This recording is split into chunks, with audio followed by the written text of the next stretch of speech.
Hello everyone and welcome to this week's episode of the Aftermath series. Let us waste no time at all and dive right into this week's episode of Critical Role. And this episode was absolutely filled with so many awesome role-playing moments, and there are quite a few things that I want to talk about it, so without wasting any time, let's just get right into it. The first major thing I want to talk about is Caleb's conversation with the assassin, the Scourger. Now this conversation was intense because Caleb is looking at someone who he very well could have been. He was on the path to be one of these Scourger assassins. And so seeing how he interacted with this person was rather interesting because he was trying to reason with them, trying to change them, trying to understand why they're doing what they're doing. He was trying to make her see that what she was doing wasn't anything productive or good or beneficial to society. But Caleb soon realized that these people are brainwashed. They are being mind-controlled by Trent Ickathon, and there really is no saving them. They are so set in their ways that it's impossible to change how they view the world. And it's just even more depressing because Caleb is desperately trying to see if they're redeemable in any way at all. But as the conversation progressed, as I said before, it just wasn't apparent. There was no obvious solution to turning these Scourgers away from the teachings of Trent Ickathon. And you could just see the pain in Caleb's face because he still regarded this assassin as his sister and the other assassins as his brothers and sisters. He was hoping that he could change them. But after this conversation, he said out loud that this whole thing made his decision easier. Now, what did he mean by that? We know that Caleb now knows that the Scourgers are far from redeemable. It's probably going to be impossible. So what does this mean? Does this mean that he's going to, maybe sometime in his future story arc, attempt to kill all of the Scourgers? If he truly believes that all of these Scourgers are irredeemable and pure evil and will do nothing but kill innocents, then he may want to take it upon himself to try to end it permanently. And this goes even deeper because he himself was going to be a Scourger, and he himself still believes he is evil, not a great person, and may even fall back into something like that. So maybe this is sort of punishment to himself, where killing all of these Scourgers would be killing his past self, and maybe then, in his eyes, he can finally move on. Now, that would be rather extreme, but as time goes on, and as more power comes to Caleb, I feel like it's a possibility. I feel like something like that could happen. I wouldn't put it past Caleb. And now just a few other minor things about Caleb that was brought up this episode is Caleb thinks he lacks empathy. He feels like he lacks that human emotion, but Jester is desperately trying to comfort him and show him that he's not some emotionless husk of a person. And then this goes even a step further. After the whole conversation with the assassin and her attempting to kill Caleb, which we will get into in just a moment, Jester tried to comfort Caleb because Jester knows that Caleb was facing what he could have become. And she basically said that she's here for him and will gladly talk with him if he needs it. And Caleb was just didn't know what to say to that. He was shocked that anyone could care and love or support Caleb as much as Jester does. He feels that he doesn't deserve such love and support, and so he doesn't know what to say when things like that are presented to him. Hopefully one day our dear wizard will accept that people do care about him. But now let's talk about this Scourger assassin breaking free from her chains and then trying to kill Caleb. She said that she was impatient, as Caleb said that he was going to be there for her execution. And now her saying she was impatient means she doesn't want to wait for the execution, she'd rather do it now. But why try to take Caleb with her? And how did she acquire this shank? Now, in a conversation with Dyron later on in the episode, this same scenario was brought up, and it was theorized that someone gave it to this assassin, because Dyron is under the belief that there is a mole within the dynasty that works for the Empire. And this mole may have come in contact with this assassin while she was in her cell, and then this mole gave her this weapon. If this exchange did happen, we can only assume that this Scourger told this mole that Caleb Widogast is alive and well, and that he was traveling with a few colorful companions. Now, it's also possible that then this mole relayed this information back to the Empire, and Trent Ickathon ordered this mole to tell the assassin to kill Caleb. Now again, that's just a theory, but I think it holds true, because why else would this assassin try to kill Caleb? Maybe just as a last, like, F you? I don't really think so. I don't think these assassins strike, you know, without order. They're not mindless machines who just kill anything they want. They receive orders from the higher ups that they then carry out. So with all that being said, it's safe to assume that Trent does now know that Caleb is alive, and he does now know of a few of the companions that he's traveling with. So now this brings me to my next point.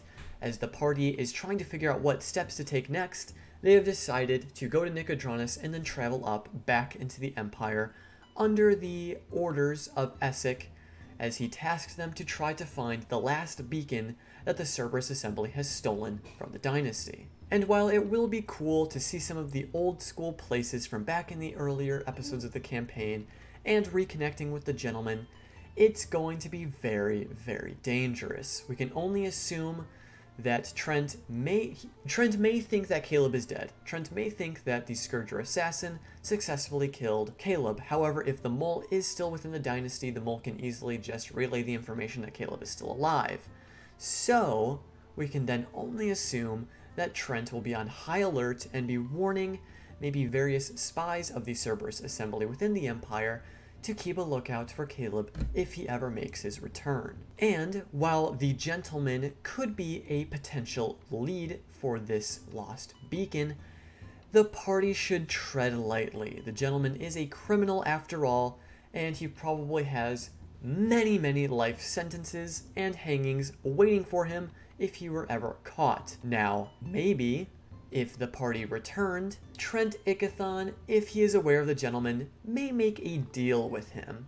Let's say Trent Ickathon met with the gentleman and said, if you happen to come across Caleb and you turn him into me, you will be absolved of all of your crimes and be free to do what you will. Now, that might be a very tempting deal for the gentleman, but if he does have familial ties to Jester, maybe he won't do it, but we'll have to see. The gentleman is a rather shady figure that we don't know much about, so really anything goes at this point. But it really is so interesting to see all of these various story threads finally coming together as we enter our first, or maybe second, depending on how you look at it, main overarching story arc. And then the last thing I want to touch on with Caleb is he does now have 2 new Dunamantic spells that Essek has given to him. Now, the Echo ability, where he can gather the potential of discarded timelines, is, as Essek said, a relatively powerful Dynasty ability. And Essek is, in a way, putting himself at risk by giving him access to such knowledge. It just goes to show how close Essek is becoming with the group, and they can begin to call him a friend. But now, enough about Caleb. Let's move on to another pairing of awesome roleplay with Beau and Dyron. Beau took a pretty big risk in telling Dyron what their plans were for ending this war between the Empire and the Dynasty. She's sort of betraying the Cobalt Soul in the Empire by helping the Dynasty, but overall she's really just doing it to stop the conflict altogether. And she wasn't really sure how Dyron would react to that, so, as I said before, it was a pretty big risk. But Dyron said that she was proud of Beau and granted her the rank of Expositor, which is what Beau wanted all along. But what makes this so heartwarming is that this is what Beau has wanted her whole life. She's wanted recognition. She's wanted to make someone proud. And Dyron is the only one who's ever really given a crap about her.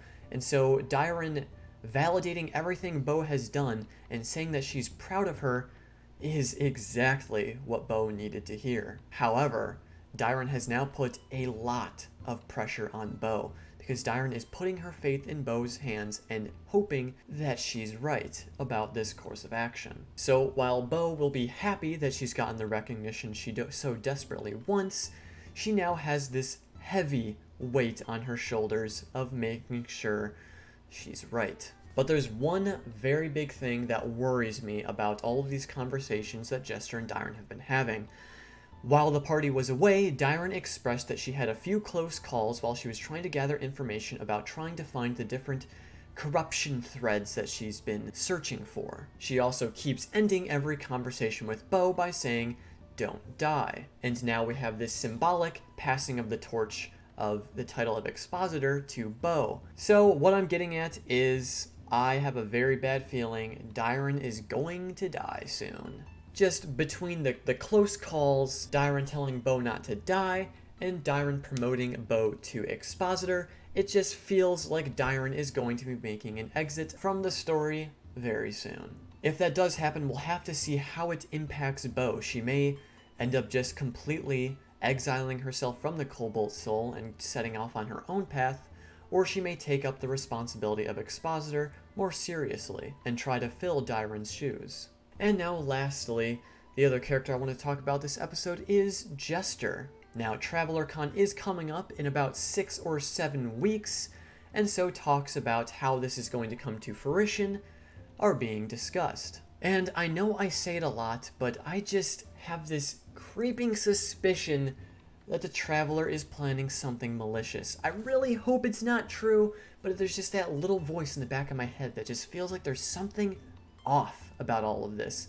And what makes it even worse is Dyron pointing out that Jester's belief in everything that's going on feels very cult-like. And then just the ominous nature of the Traveler asking Jester if her friends are going to be coming to TravelerCon just makes me uneasy. I desperately hope that nothing malicious is going to happen, but I just can't seem to shake that feeling. And then lastly, a minor thing, when Jester messaged the gentleman, she opened with, "Hi Dad," and while that is an absolutely perfect Jester opening, it still leads to some rather depressing afterthoughts, because after the message happened, Jester lied about what the gentleman was saying. She said that the gentleman said that they miss Jester and wants to be with her, and wish he could have been there when she was growing up, and it's just really sad because we as the audience know that that's not what he said at all, and the party can probably assume that that's not what the gentleman said either. And you can even see it in the look of the party's faces as she's describing what he said. But what makes this sad is that what Jester is saying is what she wishes her father would say to her. She wishes he would give a reason for not being there when she was growing up. She wants her father to be proud. She wants her father to miss her and want to be with her. This is that lingering sadness that keeps being brought up that she doesn't really want to talk about. Now, there could be a few other things, but her father disappearing and being relatively unknown is definitely one of them. So we can only hope that the gentleman will eventually come around. And now the last thing, I mentioned it before, but it's so interesting to see all of these various threads being connected. You know, we have Vence, the blonde mage that we've been following, who is connected to these abyssal rifts, and Oban, and he's also the annex to Ludinus Deleth, who is the head of the Cerberus Assembly. So there's just all these weird connections. Now we don't know if Vence has informed Ludinus of these abyssal rifts and his connection with Oban, but it could be that Ludinus wants these various rifts to happen and is in league with this Angel of Irons. We don't know. We don't know how deep these connections go.